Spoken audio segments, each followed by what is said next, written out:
Inter ఫలితాల్లో తప్పు చేసిన వారిపై చర్యలు తీసుకుంటామంటున్నారు తెలంగాణ ఇంటర్ బోర్డు కార్యదర్శి అశోక్. ఎగ్జామినర్ చేసిన పొరపాటు కారణంగానే ఈ సమస్యలు వచ్చాయంటున్నారు ఆయన. విద్యార్థులు సెంటర్ మారడం వల్ల అలాగే ఓఎంఆర్ బబ్లింగ్ లో కూడా పొరపాట్లు జరిగాయంటున్నారు అశోక్. అందరికీ నమస్కారం. గత కొన్ని రోజులుగా మీడియాలో కథనాలు వస్తున్నప్పుడు వాటిని పత్రికా ప్రకటన ద్వారా నేను రిజైండర్స్ ఇస్తూనే ఉన్నాను.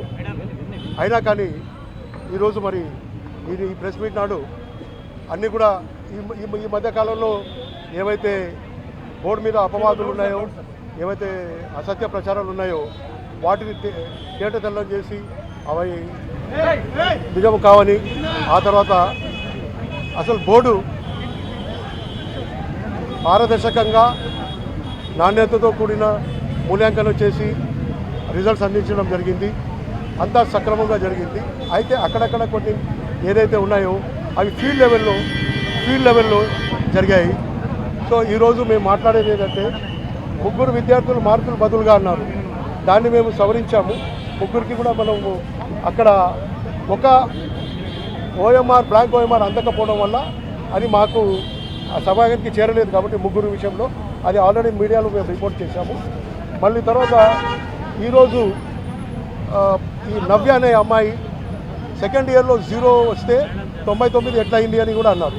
అది షీట్ తీసుకున్నాను మా అయితే బార్కోడ్ ఓఎంఆర్. అయితే ఓఎంఆర్ బార్కోడ్లో ఇదంతా కూడా ఏం జరుగుతుందంటే,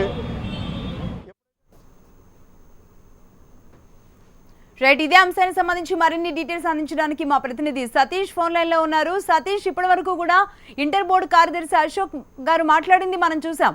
అయితే ఎగ్జామినర్ చేసిన పొరపాటు కారణంగానే ఇలాంటి సమస్యలు వచ్చాయి అని చెప్పడం జరుగుతోంది. బట్ ఇది చిన్న సమస్య ఏం కాదు. మరి ఎగ్జామినర్ పొరపాటేనా ఇది? అసలు అక్కడ ఉన్న పేరెంట్స్ ఏమంటున్నారు? మరి పరిస్థితి ఏ విధంగా ఉంది? రీవాల్యుయేషన్ కూడా వెళ్ళొచ్చు అంటున్నారు, తేదీలు ఇస్తామంటున్నారు.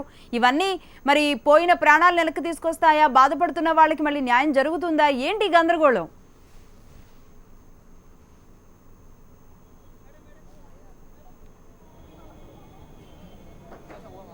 ఎస్ లక్ష్మి, దాదాపు 4 రోజుల నుంచి కూడా ఇదే గందరగోళం కొనసాగుతున్నటువంటి ఈ సమయంలో ఇంటర్ బోర్డు కార్యదర్శి బయటకు వచ్చి మాట్లాడితే ఏదైనా క్లారిఫికేషన్ వస్తుంది, మాకేమైనా ఆయన ఇచ్చేటటువంటి వివరణ మీద కొంత సంతృప్తి కలుగుతుందని భావించినటువంటి పేరెంట్స్ కావచ్చు, తల్లిదండ్రులు, విద్యార్థులందరూ కూడా ఇక్కడే ఉన్నారు. వాళ్ళ మాటలు విందాం. ఆయన ఏం చెప్పారు? మేడం చెప్పండి, ఇంతసేపు వివరణ ఇచ్చారు పిల్లలకు సంబంధించి ఫెయిల్ అయినటువంటి దాంట్లో ఏం చెప్తారు మేడం? మాకు ఏం దొరకలేదండి, వేస్ట్. మళ్ళీ సప్లీయే రామంటున్నారు. ఎందుకు ఇన్ని డేస్ నుంచి వచ్చింది? సప్లీకే రాయడానికి వచ్చినామా? పే చేయమంటున్నారు. ఏం పే చేయాలా? ఫీజు ఇన్ని సంవత్సరం మా బాబుకి ఇన్ని కడుతున్నాం, ఇది కట్టలేమా? రైట్ సార్, చెప్పండి. మళ్ళీ రీవెరిఫికేషన్ కోసం కావచ్చు, రీకౌంటింగ్ పెట్టించుకోండి, డబ్బులు పే చేయండి అనే విషయాన్ని చెప్తున్నారు. ఏమంటారు సార్ మీరు? Sir, it's a waste of time to have this verification and all this. Students are suffering and they are coming since last 4 days. They are standing here, no results, nothing, sir. So many students they are collapsing their lives, sir. ఇంకా ఎంతో మంది life spoil చేసుకున్నారు. Right, yes, మనం చూస్తున్నాం ఇక్కడ ఉన్నటువంటి విద్యార్థుల తల్లిదండ్రులని ఉదయం నుంచి కూడా వాళ్ళు ఇక్కడ ఎదురు చూస్తున్నారు. సార్, ఇప్పుడు మీరు ఉదయం నుంచి అరబిక్లో ఎగ్జామ్ రాస్తే ఉర్దూలో వచ్చినటువంటి సమస్యలు కావచ్చు, మిగతా సమస్యలు చెప్పారు. ఇంటర్ బోర్డు కార్యదర్శి ఇచ్చినటువంటి ఆ సమాధానానికి మీరు సంతృప్తి చెందారా? ఏమంటారు? ఎట్లా సంతృప్తి చెందాను సార్? మేము సాటర్డే రోజు రిక్వెస్ట్ ఇచ్చాము కరీం సార్కి అని చెప్పండి. సమాధానం దాటవేసే ప్రయత్నం చేసినారు. దీనికి సమాధానం లేదండి వాళ్ళ దగ్గర. మరి ఎలా సాల్వ్ చేస్తారు? దీనికి ప్రాబ్లం ఎక్కడ జరిగిందో కూడా కనీసం వెరిఫై చేసి కనీస సమాధానం లేకుండా లోపలికి వెళ్ళిపోయినారు సార్ అశోక్ గారు. రైట్, ఇంకొక స్టూడెంట్ ఉన్నాడు. ఇప్పుడు మ్యాథ్స్లో 27 పాస్, కొన్ని పిల్లలకి 17 మార్క్స్ వచ్చినా కూడా పాస్ చేసేసినారు, 16 వస్తే కూడా పాస్ చేసినారు. అన్నీ వాళ్ళ తప్పు. అరే, ఇంట్లో చదువుకుంటే ఏమైనా అవుతారు అనుకుంటావు? మంచి ఎస్ఐ అవుతారు, లాయర్ అవుతారు, ఏదైనా అడ్వకేట్ అవుతారు, డాక్టర్ అవుతారు. ఇట్లాంటి చదువుకి ఇట్లాంటి కరెక్షన్ చేస్తే ఏం కాదు. లేకపోతే బోర్డ్ ఆఫ్ ఇంటర్మీడియటే క్లోజ్ చేసేయాలి ఉంటుంది, అంతే. ఎస్, మనం ఇక్కడ చూస్తున్నాం విద్యార్థుల తల్లిదండ్రులు ఇక్కడికి వచ్చినటువంటి వాళ్ళు. ఇప్పుడు చెప్పండి, ఏం జరిగింది? మీ పాపకి అరబిక్లా XX రాసినారు సార్. ఏం మార్క్స్ రాయలే. ఫస్ట్ ఇయర్లో 99 మార్క్స్ వచ్చింది. ఇక్కడ మనం చూస్తున్నాం, ఇక్కడ కనిపించినటువంటి దాంట్లో అరబిక్ పేపర్ 2లో ఇక్కడ మార్క్స్ ఉండాల్సినటువంటి చేట XXNF అనేటటువంటి ఉంది, ఇక్కడ ఏమీ అర్థం కానటువంటిది. అర్థం కాలేదు. ఫస్ట్ ఇయర్లో 99 మార్క్స్ రాసింది సార్, మొత్తం రాసింది. ఏం సమాధానం చెప్తలే, లోపడిపోతే రానిస్తలే, ఏం చేస్తలే, ఏం చేయాలి ఇది అర్థమవుతలేదు సార్. ఏం చేయాలి చెప్పాలి అర్థమవుతలేదు, ఇది ఏం చేయాలి. దాదాపు హాఫ్ అన్ అవర్కు పైగా మాట్లాడినటువంటి కార్యదర్శి ఇచ్చినటువంటి విషయంలో మాకు ఎలాంటి సంతృప్తి లేదు, మాకు ఏ విధమైనటువంటి ఇన్ఫర్మేషన్ కూడా దీని ద్వారా మాకు చెందలేదనేటటువంటి విషయాన్ని చెప్తున్నారు పేరెంట్స్. ఇక్కడ నుంచి ఉదయం నుంచి కూడా ఎదురు చూస్తున్నామని చెప్పినప్పుడు కూడా మేడం చెప్పండి, ఇప్పుడు సార్ చెప్పినటువంటి ఇన్ఫర్మేషన్ వల్ల మీకేమైనా ఎలా ఉందంటారు మేడం? సార్ మాకు సాటిస్ఫై కాలేదు సార్, అది మాకు అసలు కాలేదు. మాకు ఫ్రీ రివాల్యూషన్ ఫ్రీ చేయాలి సార్, మాకు ఫ్రీ చేయలేము. అంటే మీరు ఆన్లైన్ చేసినా మీరు ఆన్లైన్ చేసుకోరంటే మేము చేయలేము సార్. అంత డబ్బులు కూడా మా దగ్గర ఎక్కడి నుంచి వస్తాయి సార్? ఇక్కడ కట్టాలి అక్కడ కట్టాలి అంటే ఎక్కడి నుంచి వేయాలి? మాకు మాతోని కాదు సార్, అది కంపల్సరీ. మాకు ఆయన చెప్పింది సాటిస్ఫై కాలేదు సార్ మాకు. సార్ ఇది రివాల్యుయేషన్ అనేది పెద్ద సమస్య అయిపోయింది. ఇక్కడ అందుబాటులో ఉన్న వాళ్ళు రాగలుగుతారు ఇంటర్మీడియట్ బోర్డు కాడికి, అందుబాటులో లేని వాళ్ళు రాలేరు. కానీ కూలినాలు చేసుకున్న పిల్లలు వాళ్ళ పిల్లలు ఇంటర్మీడియట్ బోర్డు కాడికి వచ్చి రివాల్యుయేషన్ చేసుకునే కెపాసిటీ లేదు. ప్రభుత్వమే అబ్బాయి సంస్కృతిలో ఫెయిల్ కావడం అంటే చాలా వేస్ట్ కదండి.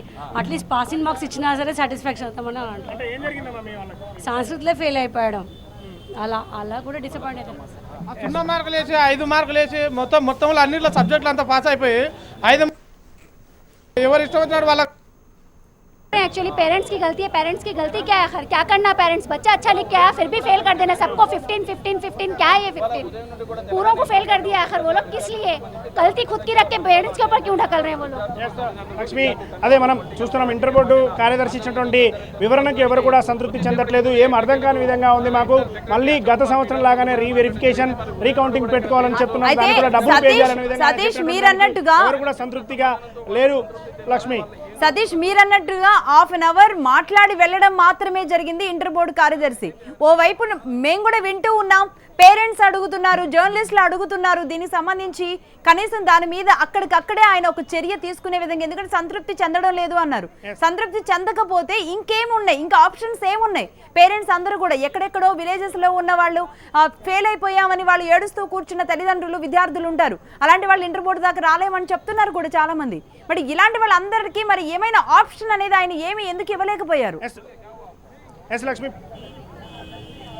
పేరెంట్స్ కావచ్చు, ఇక్కడ ఉన్నటువంటి విద్యార్థులు అందరూ కూడా కోరేది ఒక్కటే, తమకి ఉన్నటువంటి రీవెరిఫికేషన్ కోసం డబ్బులు చెల్లించొద్దు. ప్రభుత్వం చేసినటువంటి తప్పుకు మేము డబ్బులు చెల్లించాల్సినటువంటి అవసరం లేదు. ఒక్కొక్క పేపర్కు 600 చొప్పున అంటే 6 పేపర్లకు 3600 మేము చెల్లించాల్సి, మేము విధంగా డబ్బులు చెల్లించాల్సి రావడం మాకు కుదరదని చెప్తున్నారు. అదేవిధంగా ప్రభుత్వం ఈ విధంగా ఇంటర్ బోర్డు చేసినటువంటి తప్పు వల్ల మళ్ళీ ఎగ్జామ్ రాసుకోమని చెప్పడం కావచ్చు, మిగతా వెరిఫికేషన్లో కూడా వచ్చేటటువంటి అవకాశం లేదు. కాబట్టి అన్ని పేపర్లు ప్రభుత్వమే వెరిఫికేషన్ చేయాలనేటువంటి విషయాన్ని వాళ్ళందరూ కూడా చెప్తున్నారు. స్టూడెంట్స్ ఇక్కడికి రావడం జరిగింది. మీరు ఏం కొడుతున్నారు, ఎలా చేస్తే మీకు బాగుంటుంది అనుకుంటారు? మళ్ళీ పేపర్ కరెక్షన్ చేయాలి, మళ్ళీ క్వశ్చన్ పేపర్ కరెక్షన్ చేసి మాకు ఈమెయిల్ ద్వారానైనా మెసేజ్ ద్వారానైనా మా క్వశ్చన్ పేపర్, మాకు ఆన్సర్ షీట్స్, దానికి వాళ్ళు వేసిన మార్క్స్ ఏంది అనేది మాకు ప్రతి ఒక్కటి స్కాన్ కాపీ అయినా ఏదైనా ఒకటి ఇవ్వాలి. వాళ్ళు దేని కావాలి, మా పేపర్స్ మాకు లేవు, పేపర్స్ పోయినాయి అంటున్నారు, ఏం రెస్పాన్స్ ఇస్తలేరు. ఒక సబ్జెక్ట్కి 600 రూపీస్ అంటే తక్కువ కాగా, 3600 రూపీస్ నార్మల్ ఒక మిడిల్ క్లాస్ ఫ్యామిలీకి కాని పని అది. అసలు ఫెయిల్ అంటే అర్థమవుతలే. అసలు అమౌంట్ అయితే ఇస్తాం మేము, కాదంటలే. ఎన్ని ఇది 1000 రూపాయలు అంటారు రికరెక్షన్కి, 1000 రూపాయలు 2000, కానీ మేము రాసిన పేపర్లు తీసుకురామంటున్నాం. ఆ పేపర్లు మాకు చూపండి, మేము రికరెక్షన్కి 1000 రూపాయలు 2000 పెడతాం, కానీ మేము రాసిన పేపర్లు మాకు చూపేయమని మేము అడుగుతున్నాం. ఇంకోటి గవర్నమెంట్ నడిపే కొన్ని చేత కాకపోతే ఇక్కడ మనం చూస్తున్నాం రీకరెక్షన్కి సంబంధించి, రీవాల్యుయేషన్కి సంబంధించి 600 ఫీజు మేము చెల్లించలేమని చాలామంది చెప్తున్నారు. ఒకవేళ ఫీజు చెల్లించినప్పటికీ కూడా తాము రాసినటువంటి పేపర్ జిరాక్స్ కాపీని తమకు చూపించారు. ఎందుకంటే ఇక్కడ టెక్నికల్ మిస్టేక్ వల్ల తప్పు జరిగింది కాబట్టి మళ్ళీ వచ్చేటటువంటి ఇది కూడా మేము కరెక్ట్గా వస్తున్నటువంటి నమ్మకం మాకు లేదనేది పేరెంట్స్ దగ్గర నుంచి, విద్యార్థుల దగ్గర నుంచి వినిపిస్తున్నటువంటి మాట. లక్ష్మి, రైట్ సతీష్, ఏదేమైనా కడుపు కట్టుకుని విద్యార్థుల్ని చదివించిన తల్లిదండ్రులు మాత్రం ఈ రోజు రోడ్డున పడి తమ పిల్లల భవిష్యత్తు కోసం వాళ్ళు అగచాట్లు పడుతున్న పరిస్థితి అయితే కనబడుతోంది. రైట్, ఒకసారి గ్లోబరీనా టెక్నాలజీ దగ్గరికి వెళదాం. గ్లోబరీనా టెక్నాలజీకి ఇంటర్ బోర్డు ఫలితాల డేటా బాధ్యతను అప్పగించడం జరిగింది. అయితే దీంతో అక్కడే ఫలితాల్లో అవకతవకలు జరిగినట్టుగా అయితే తెలుస్తోంది. గ్లోబరీనా సంస్థ నిర్వాహకులు మాత్రం ఫలితాలతో తమకు ఎలాంటి సంబంధం కూడా లేదంటున్నారు. ఇంటర్ బోర్డు అధికారులైతే తప్పు చేసిన వారిపై చర్యలు తీసుకుంటామంటున్నారు. దీనికి సంబంధించిన మరింత సమాచారం అందించడానికి మా ప్రతినిధి ప్రవీణ్ గ్లోబరీనా టెక్నాలజీ ఏదైతే ఉందో అక్కడి నుంచి లైవ్ లో అందుబాటులో ఉన్నారు. ప్రవీణ్, ఒక్క విషయం, ఇక్కడ ఇంటర్ బోర్డు మీద గ్లోబరీనా మీద ఇంటర్ బోర్డు ఒకరి మీద ఒకరు ఆరోపణలు చేసుకుంటూ ఉన్నారు. ప్రభుత్వం మాత్రం ఎవరి మీద అయినా సరే చర్యలు తీసుకుంటామంటుంది. అయితే విద్యార్థులతో ఇప్పటివరకు సతీష్ మాట్లాడిన విషయం గురించి చెప్తాను. విద్యార్థులు ఒకటే అడుగుతున్నారు, రీవాల్యుయేషన్ అంటే గనక మేము ఎంత డబ్బు అయినా చెల్లిస్తామని కొందరు అంటున్నారు. కానీ ఆ పేపర్లు చూపించమంటున్నారు. దీని మీద అసలు గ్లోబరీనా ఆ పేపర్ని ఉంచిందా? ఆ పేపర్లు నిజంగానే బయటకు వచ్చే అవకాశం ఉందా? వాళ్ళు ఏం చెప్తున్నారు? అయితే ప్రస్తుతం గ్లోబరీనా వ్యవహారం సంబంధించిన విషయంలో రాష్ట్ర ప్రభుత్వం కూడా ఇప్పటికే రివ్యూ కూడా నిర్వహించడం జరిగింది. రివ్యూలో ఇంటర్ బోర్డు చెప్పిన విషయాలన్నింటినీ కూడా పరిగణలోకి తీసుకుంది. ఎందుకంటే ఎగ్జామినేషన్ వాల్యుయేషన్ పూర్తయిన తర్వాత మనం చూస్తున్నటువంటి ఇదే కార్యాలయంకే మాన్యువల్ గా పంపుతారు. వాటిని ఎగ్జామ్ పేపర్ తర్వాత వాటిని డేటాబేస్ లో ఎంటర్ చేయాల్సినటువంటి బాధ్యత మాత్రము గ్లోబరీనా సంస్థకు సంబంధించి ఉంటుంది. అయితే గత 3 సంవత్సరాల నుండి గ్లోబరీనా ఇంటర్ బోర్డుకు సేవలు అందిస్తూ ఉంది. అయితే ఈ నేపథ్యంలో ఈ ఏడాది జరిగినటువంటి ఎగ్జామ్ పేపర్లు మొత్తం కూడా డాటాని వీళ్ళు ఎంటర్ చేసిన తర్వాత ఇంటర్మీడియట్ బోర్డుకు అందించారు. అయితే రిజల్ట్ లో మాత్రము అవకతవకలు జరిగినటువంటి విషయాలన్నీ కూడా బయటకు వస్తున్నాయి. కానీ గ్లోబరీనా టెక్నాలజీ మాత్రం ఒకటే చెప్తుంది, ఈ యొక్క అవకతవకలకు సంబంధించి మాకు ఎలాంటి సంబంధం లేదు, మేము ఏదైనా చెప్పదలుచుకుంటే ఇంటర్మీడియట్ బోర్డుకే సమాధానం చెప్పుకుంటాం అనేది కూడా వాళ్ళు నిర్లక్ష్యంగా మాట్లాడుతున్నటువంటి సందర్భం కూడా కనపడుతుంది. ప్రధానంగా మనం ఒకసారి ఏ విధంగా వీళ్ళు ఎంటర్ చేస్తారనేది గమనించినట్లయితే ఎగ్జామ్ పేపర్లు మాన్యువల్ గా ఈ ఆఫీస్కి వచ్చిన తర్వాత ఈ ఆఫీసులో ఒక విద్యార్థికి ఎన్ని మార్కులు వచ్చాయనేది అన్నిటినీ కూడా డేటాబేస్ సిస్టమ్ లో వీరు ఎంటర్ చేసి వాటిని ఇంటర్మీడియట్ బోర్డుకి అందిస్తారు. ఫర్ ఎగ్జాంపుల్ మనం ఒకసారి ఏదైతే మనం వికారాబాద్ లో ఒక ఇన్సిడెంట్ లో చూసుకున్నట్లయితే కెమిస్ట్రీ ఎగ్జామ్ లో అమ్మాయికి 99 మార్కులు వస్తే అందులో మాత్రం 9 మార్కులు మాత్రమే ఎంటర్ చేసినటువంటి పరిస్థితి. కానీ ఆ ఎగ్జామ్ లో 9 మార్కులు వచ్చినటువంటి విద్యార్థిని ఇంటర్ బోర్డుకు వెళ్లి అమ్మాయి చెక్ చేసుకుంటే 99 మార్కులు తన పేపర్ లో ఉన్నాయి. కానీ వీళ్ళు చేసినటువంటి తప్పిదం వల్ల డేటాబేస్ లో 9 మార్కులు మాత్రమే ఎంటర్ అయ్యాయి. ఇది ఒకరు కాదు, ఇద్దరు కాదు, దాదాపు రాష్ట్ర వ్యాప్తంగా వేలాది మంది. ప్రవీణ్, నెంబర్లు మారిపోయిన పరిస్థితి అలా ఉంచితే అసలు ఒక లాంగ్వేజ్ రాస్తే ఇంకొక లాంగ్వేజ్ లో ఫెయిల్ అయిన కనబడుతున్న దృశ్యాలు, దీంతో పాటుగా ఓఎంఆర్ బబ్లింగ్ లో జరిగిన మిస్టేక్స్ వల్లే ఈ పొరపాట్లన్నీ జరిగాయి అని చెప్తున్నారు. అంటే ఓఎంఆర్ బబ్లింగ్ లో అనేది మరి ఎప్పటి నుంచో ఈ సంస్థ ఈ బోర్డుకి అనుసంధానంగా పనిచేస్తుంది అంటున్నారు. మరి ఓఎంఆర్ బబ్లింగ్ విషయంలో ఆ డేటా అనేది దానికి సపోర్ట్ చేయట్లేదా? అసలు ఎక్కడ మిస్టేక్స్ జరిగాయి? అయితే ఇంటర్మీడియట్ బోర్డు ఒక కీలకమైనటువంటి అంశం ప్రకటించింది. ఏదైతే గ్లోబరీనా ప్రైవేట్ లిమిటెడ్ మాత్రం 3 సంవత్సరాల అగ్రిమెంట్ తీసుకుంది. ప్రతి ఏడాది కూడా ఇంటర్మీడియట్ రిజల్ట్స్ ఏ విధంగా డేటాబేస్ చేయాలనేది ఇంటర్మీడియట్ బోర్డుకు నేర్పుతుంది. అది మేము నేర్చుకున్న తర్వాత వాళ్ళు 3 ఏళ్ల అగ్రిమెంట్ పూర్తయిన తర్వాత తిరిగి స్వయం ప్రతిపత్తిగా మేమే వాటన్నిటిని కూడా రిజల్ట్స్ ని కంటిన్యూ చేయడం, డేటాబేస్ ని మేనేజ్మెంట్ చేస్తాము. కానీ ఈ ఏడాది పూర్తయిన తర్వాత వారి యొక్క అగ్రిమెంట్ కూడా పూర్తి అవుతుంది అనేది ఇంటర్మీడియట్ బోర్డు చెప్తుంది. కానీ మీరు అడిగినటువంటి ప్రశ్నకు మాత్రము సరైనటువంటి సమాధానం ఇటు ఇంటర్మీడియట్ బోర్డు కానీ గ్లోబరీనా సంస్థకు సంబంధించి కానీ ఎలాంటి స్పందన కూడా రావడం లేదు. మేము ఎలాంటి తప్పు చేయలేదని చెప్తున్నారే తప్ప టెక్నికల్ గా ఎలాంటి ప్రాబ్లం వచ్చింది, టెక్నికల్ గా ఎలాంటి లోపాలు ఉన్నాయి, అంశాలన్నిటిపైన కూడా వీళ్ళు కప్పి పెడుతున్నారనేది కూడా మనకు స్పష్టంగా తెలుస్తుంది. ప్రస్తుతం కమిటీ వేసింది. కమిటీ ఇచ్చినటువంటి నివేదిక ఆధారంగా కూడా ఈ యొక్క ఘటనకు సంబంధించి కూడా కీలకమైనటువంటి అంశాలు బయటకు వచ్చే అవకాశం ఉంటుంది. ఇంకొక కీలకమైనటువంటి అంశం 1-2 రోజుల్లో ఈ కేసు మొత్తం కూడా సిఐడికి అప్పగిస్తుంది అనేది కూడా బయట బాగా చర్చ నడుస్తుంది. సిఐడి పోలీసులు కూడా ఈ కేసును విచారించే అవకాశం అయితే కనపడుతుంది. ఇప్పటి వరకు ఫిర్యాదులు కావచ్చు, ఇప్పటి వరకు వచ్చినటువంటి ఏవైతే ఆరోపణలు ఉన్నాయో వాటన్నిటిపైన కూడా ఎంక్వైరీ చేయడానికి మరికొద్ది సేపట్లోనే రోడ్ నెంబర్ 12 లో ఉన్నటువంటి గ్లోబరీనా కార్యాలయంకు పోలీసులు వచ్చే అవకాశం ఉంటుంది. ఇక్కడ సోదాలు చేసిన తర్వాత గ్లోబరీనాకు సంబంధించినటువంటి యాజమాన్యం కానీ తర్వాత అక్కడ ఉన్నటువంటి సిబ్బంది యొక్క స్టేట్మెంట్ ను కూడా రికార్డ్ చేశారు. తదుపరి ఈ కేసును సిఐడికి కూడా అప్పగిస్తారనే విషయం కూడా మనకు తాజా సమాచారం అందుతుంది. లక్ష్మి, ఏదేమైనప్పటికీ వేలాది మంది విద్యార్థులు వీళ్ళు చేసినటువంటి టెక్నికల్ ప్రాబ్లం వల్ల వేలాది మంది విద్యార్థులు నష్టపోయారు. దాదాపు 19 మంది విద్యార్థులు ఆత్మహత్య పాలయ్యారు. అయితే ఈ ఆత్మహత్యలు చేసుకున్నటువంటి విద్యార్థులు ప్రాణాలు ఎవరు తిరిగి వస్తాయి, ఎవరు తీసుకువస్తారనే అంశాలన్నిటిపైన తల్లిదండ్రులు అయితే ప్రధానంగా వాళ్ళు డిమాండ్ చేస్తూ వాళ్ళు ఆందోళన చేస్తున్నారు. అలాంటి వారిపైనే పోలీసులు ఉక్కుపాదం మోపుతున్నారు. వాళ్ళని అరెస్ట్ చేసి ఏదైతే పోలీస్ స్టేషన్ కూడా తరలిస్తున్నటువంటి సందర్భాలు అయితే మనం చూస్తున్నాం. ఖచ్చితంగా ప్రవీణ్, దీంతో పాటుగా అసలు పేపర్స్ అనేవి ఎక్కడున్నాయి? ఇంటర్ బోర్డు దగ్గర ఉన్నాయా లేదంటే గ్లోబరీనా దగ్గర ఉన్నాయా?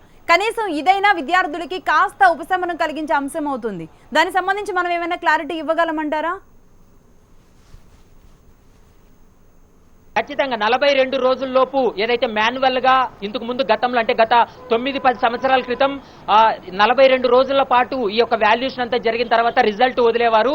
కానీ గ్లోబరీనా సంస్థతో మేము ఒప్పందం కుదుర్చుకున్న తర్వాత ఓన్లీ 4 రోజుల్లోనే మేము రిజల్ట్ వదులుతున్నాం అనేది ఇంటర్మీడియట్ బోర్డు స్పష్టంగా చెప్తుంది. కానీ ప్రస్తుతం ఎగ్జామ్ రాసినటువంటి పేపర్లు ఏవైతే ఉన్నాయి వాటిని ఈ సంస్థ దగ్గర ఉన్నాయా లేకపోతే ఇంటర్మీడియట్ బోర్డుకు అందించారా లేదా అనే అంశాలపైన వీరిద్దరూ కూడా ఏదైతే స్పష్టత ఇవ్వలేకపోతున్నారు. కానీ రాష్ట్ర ప్రభుత్వం ఇప్పటికే కమిటీ వేసింది కాబట్టి ఆ కమిటీ ప్రైమరీ ఎంక్వైరీలో ఇప్పటి వరకు టెక్నికల్ ప్రాబ్లం వల్ల జరిగింది. దాంతో పాటు అక్కడ ఉన్నటువంటి ఉద్యోగులు కావచ్చు, తర్వాత అధికారుల యొక్క సమన్వయం లోపం వల్లే ఈ యొక్క తప్పిదాలు జరిగాయనేది కూడా ఒక ప్రైమరీ ఎంక్వైరీలో తేలింది. కాబట్టి దాని ఆధారంగా మరికొద్దిగా ఇన్వెస్టిగేషన్ చేసే అవకాశం ఉంటుంది. నిజంగా మీరు అడిగినటువంటి ప్రశ్నకు మాత్రం వారు సమాధానం లేదు. ఎందుకంటే మనం కూడా అడిగాము, టెక్నికల్ గా ప్రాబ్లం వచ్చిందంటే ఏ విధంగా ప్రాబ్లం వచ్చింది, ఈ పేపర్లన్నీ మీ దగ్గర ఉన్నాయా లేకపోతే ఇంటర్మీడియట్ బోర్డు దగ్గర ఉన్నాయా అనే అంశాలన్నిటిపైన క్లారిటీ ఇవ్వాలని కూడా హెచ్ఎంటీవీ కోరింది. కానీ వారు మాత్రం వాటికి నిరాకరిస్తున్నారు. నిజంగానే ఇంటర్మీడియట్ బోర్డు దగ్గర పేపర్లు ఉన్నట్లయితే ఎవరైతే విద్యార్థులు అబ్జెక్షన్ చేస్తున్నారో వారందరికీ కూడా స్వయంగా పేపర్లు చూపించవచ్చు. కానీ ఇంటర్మీడియట్ బోర్డు ఎందుకు చూపించట్లేదు? ఒకవేళ గ్లోబరీనా సంస్థ దగ్గర ఒకవేళ పేపర్లు ఉన్నట్లయితే వాటిని టెక్నికల్ గా మరీ సరిచేసి మరీ రిజల్ట్ వచ్చే అవకాశం ఉంటుంది. కానీ వీటన్నిటినీ కూడా లెక్క చేయకోకుండా తాము ఏం తప్పు చేయలేదని తప్పించుకునే ధోరణిలో ఉన్నారనేది కూడా మనకు స్పష్టంగా తెలుస్తుంది. కాబట్టి 1-2 రోజుల్లో ఈ కేసు సిఐడికి బదిలీ చేస్తే మరిన్ని విషయాలు కూడా బయటకు వచ్చే అవకాశం అయితే కనపడుతుంది. లక్ష్మి, రైట్. అప్పటి వరకు కూడా మరి తల్లిదండ్రుల పడిగాపులు అగచాట్లు అయితే తగ్గేలా అయితే కనబడడం లేదు. Anyway, thank you very much Praveen.